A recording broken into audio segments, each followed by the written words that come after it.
Olá pessoal, hoje é 6 de abril e o meu tema hoje pode ser bastante desinteressante para muita gente. Mas como eu estou falando para um pequeno público, um público até bem selecionado, eu posso tratar do gnosticismo na minha visão.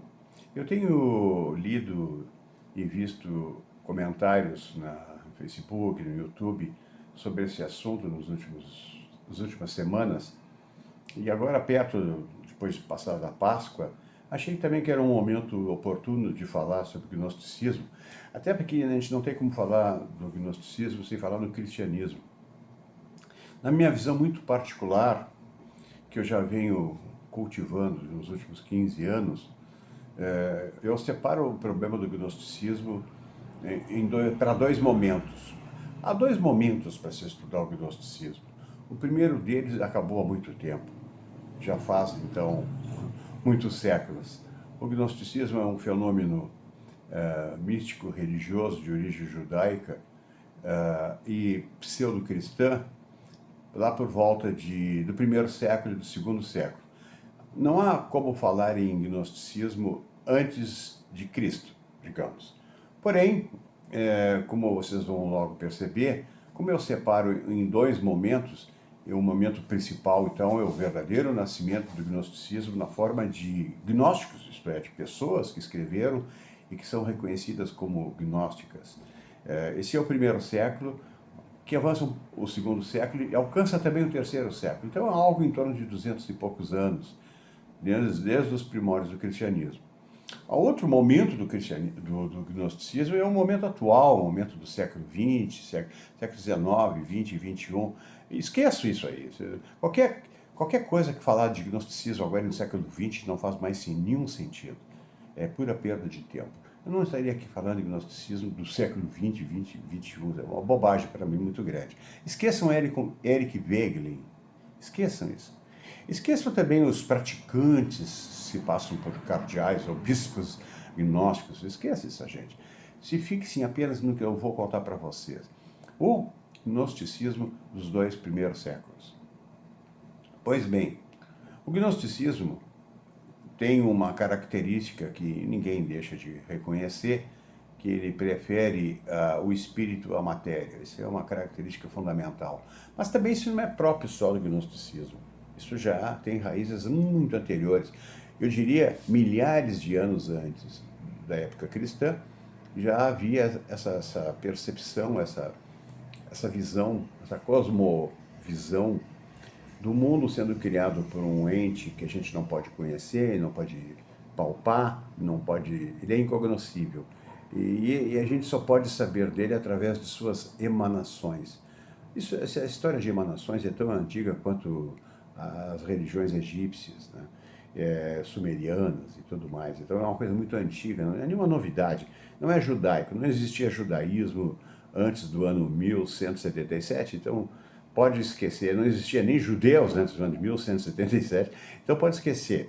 O que eu estou falando de um momento muito antigo das tais emanações, que está presente nas religiões do Egito, da Suméria, da Acádia, da Babilônia, da Síria, Pérsia, e acaba chegando no tempo do judaísmo, acaba chegando na Palestina, para esses, finalmente, já perto dos anos cristãos, alguns místicos judeus adotarem esse tema de preferência. Com o surgimento do cristianismo, com a criação do cristianismo, que vem a ocorrer no segundo século, o cristianismo só ocorre no segundo século, por criação romana, o cristianismo foi criado por os romanos. No segundo século, o cristianismo, ele de ideologia política favorável ao Império Romano, ele vai se transformando aos poucos e vai criando uma tradição que tem elementos de religião. Portanto, ele vai começar a criar dogmas, vai criar limitações e algumas regras, ele vai ter uma liturgia, como a gente diz. Então, esse segundo século, ele começa a encorpar, o cristianismo encorpa como se fosse uma religião que está nascendo. Ora, para uma religião nascer, alguma tradição anterior tem que ser superada. E foi o que de fato aconteceu. Uma tradição judaica, ela foi superada e transformada, pelo menos em parte, em cristianismo, às expensas e para a glória da Igreja Católica Apostólica Romana. A palavra principal dessa frase é romana. A Igreja de Roma. A Igreja que Roma construiu não é igreja nenhuma. A igreja é um conceito posterior. Vamos nos fixar por que o cristianismo era inicialmente uma ideologia e depois se transforma em religião. Porque foram os textos que fizeram isso.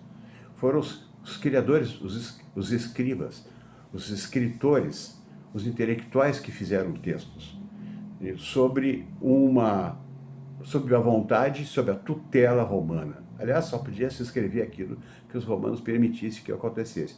Foi o que aconteceu então na Palestina, em toda parte, em Alexandria, no Egito, na Ásia romana, com ocupação romana já há muito tempo.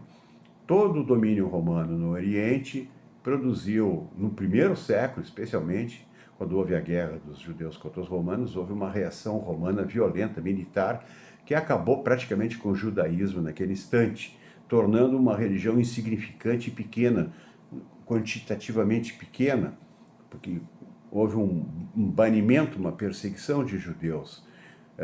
Então, esse instante desse primeiro século vai mostrar claramente que nós estamos diante de um processo ideológico de construção de um pensamento político favorável ao vencedor dessa guerra, que foi Roma. A guerra dos judeus contra os romanos, do ano de 66 a 73, ela consagrou a vitória romana em todos os campos.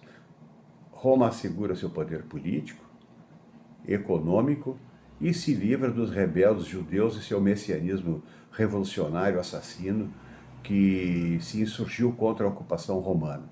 Não cabe aqui eu julgar se era justo ou injusta a rebelião. O fato, eu estou falando como se eu fosse um César romano, eu não gostaria de ver as minhas tropas serem assassinadas por sicários, por zelotas, etc., e colocar em risco o meu domínio político, econômico e militar sobre uma região até então inofensiva para Roma.